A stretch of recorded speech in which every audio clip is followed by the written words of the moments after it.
We're joined now by Debby Schriver, one of the country's leading authorities on cults and the president of the International Cultic Studies Association. Ms. Schriver, thank you so much for being here. We've just seen a report with some disturbing evidence of an alleged cult at Sarah Lawrence here in New York. The evolution of cults from Jonestown and the religious zealots to a university, that's a new thing. College students in particular are really good targets for abusive groups, for any kind of group that exercises coercive control. And that's really because they are people in transition. College students often are breaking away from home the first time. They're trying to figure out what they want to do with their lives. And they are in a place often where they are making friends, new friends. They don't have a familiar group around them. And so they're easy targets for groups that don't have their goodwill at heart. And so are you seeing cults in other college campuses around the country? Yes, we are. Yes, we are. And we have been really all along, but more and more now. And the internet is making that even more of an issue. There are a lot of contacts are made through social media. Often freshmen are targeted. There's a group in particular that walks on campuses and asks students if they know God the Mother, and that encourages that student to stop and kind of think, I haven't heard that before. And the first thing you don't want to do is engage in discussion with someone who's trying to pull you in. As you study these groups, how often do you see a kind of sexual abuse aspect involving the leaders? It's very common. That's certainly a way to control people, and it's very common. Very common. Mm-hmm. And the people under their control, they believe they're following their leader. Is that really what it comes down to? They believe that what they're doing is for the greater good, whatever that might be. Followers are indoctrinated in a kind of thinking, and it happens over time, and it happens with peer pressure and separation from everything that they're familiar with. And no one says, I'm going to join a cult. No one says that. But they can become enwrapped in that and controlled and do anything it is that the leader tells them to do if they believe it's in the greater good. Were you surprised at the evidence that's been presented in court in the trial here in New York involving Larry Ray and Sarah Lawrence students? I find it, I think I'm always surprised in a sense. I'm always shocked. I'm always stunned, no matter what it is and how I've heard it before. And I think sometimes one aspect of this is that college students are smart. And we have an idea that people join cults who are not smart, or maybe they're on drugs, or maybe they're out on the street and homeless. But the truth is, cult leaders want people who are smart. Smart people will raise money for them. Smart people will draw in more people and recruit for them. And so in many respects, it's not surprising to see how this could happen in a college environment, but it's still stunning. What do you tell parents of students who fall under the sway of these groups, how to recognize it and how to break the hold? That's a really good question, because parents often do come to us and say, I'm worried about my son or daughter because they seem to be meeting with this group that I don't know much about, don't understand, and their behaviors are changing. And what we like to do is talk about what behaviors are you seeing, what kinds of things concern you. And then the bottom line is to continue communicating with your child, no matter what.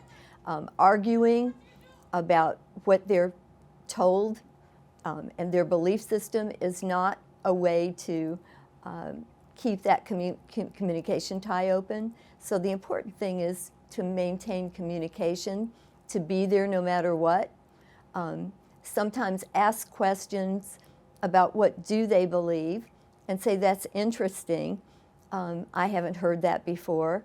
And let me tell you something that may be in contrast to that, but something that I've thought about. And so to engage in discourse whenever you can is a really good thing to do. And also, I would say always be there, because it's unlikely that that child will not come back. They'll likely come back to their parents at some point. Now, it may be for money, or it may be for an interest of the group, but they usually come back.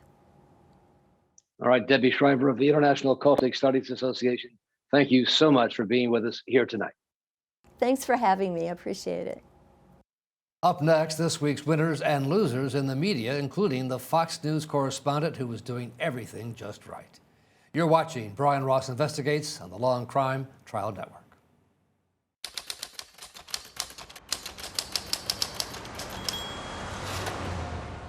Time now for this week's winners and losers in the media, as chosen by the editors of Mediaite. And we're joined by Aidan McLaughlin, who's the editor-in-chief of Mediaite, which, like the Law and Crime Trial Network, is part of the Dan Abrams Media Group.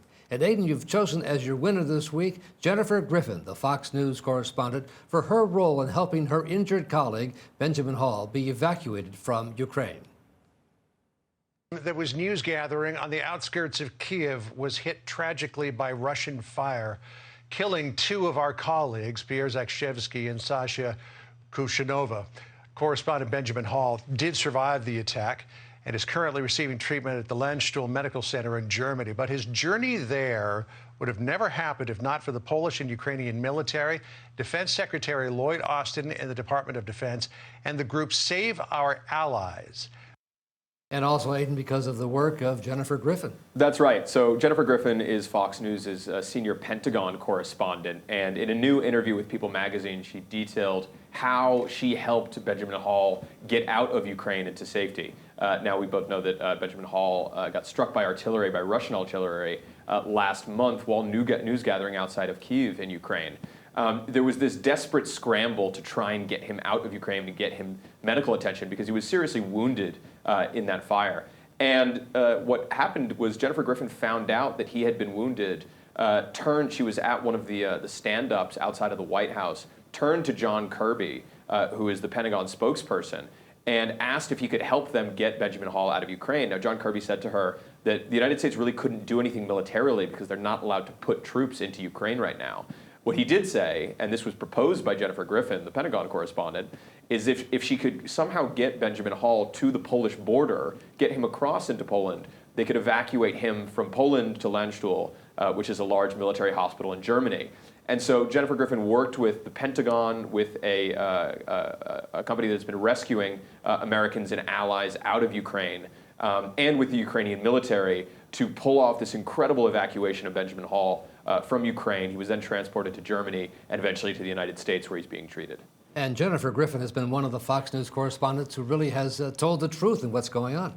That's right. She is one of the more impressive correspondents at Fox News, also the one that often checks the rest of Fox News, particularly the opinion hosts, on conspiracy theories. And she really demonstrated how much she has sourcing and knowledge of foreign affairs and at the Pentagon by being able to pull off something so ambitious, such as getting a reporter out of a war zone and back to the United States safely. And very quickly, how's Ben Hall doing?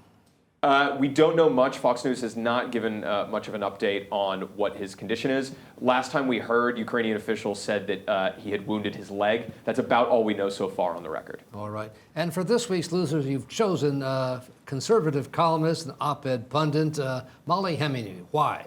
Mollie Hemingway. Why is that? That's right, Ryan. So in the past week or two, we've heard a lot about grooming and a lot of accusations of pedophiles. That's because it's become almost conventional on the right to accuse Democrats of being pro-pedophilia. And one of the reasons for that is Judge Jackson, Joe Biden's current Supreme Court pick, has been accused of Republican lawmakers of being lenient on people that have been accused of child pornography and child pornography cases that she oversaw. Mollie Hemingway, this conservative pundit for The Federalist, has now taken to accusing Mitt Romney, who said he's going to support Judge Jackson's confirmation, of being somehow sympathetic to pedophiles because he's supporting this justice who I think most people would agree is eminently qualified for the job. It has gone as far as Marjorie Taylor Greene, the congresswoman, who has also leveled allegations of pedophile sympathizers against her opponents. It used to be something that was relegated to the fringes of the conservative movement, to QAnon, this idea that your opponents are pedophiles. Now it's something that's being espoused by a congresswoman and a prominent conservative pundit who appears frequently on Fox News. And seems to be straight out of the QAnon playbook. That's right. You'll recall that the QAnon believers think that the world is run by a cabal of satanic worshiping pedophiles. But again, that used to be something that was dismissed by conservative thought leaders. Unfortunately, for some reason now it's being embraced by them. I truly hope that it's something that gets stamped out of the conservative movement. We'll see if that happens. All right, thank you, Aidan McLaughlin. Fascinating. Molly Hemingway, the loser this week. And thanks to all you for joining us tonight, and we'll see you back here again next week on the Law and Crime Trial Network.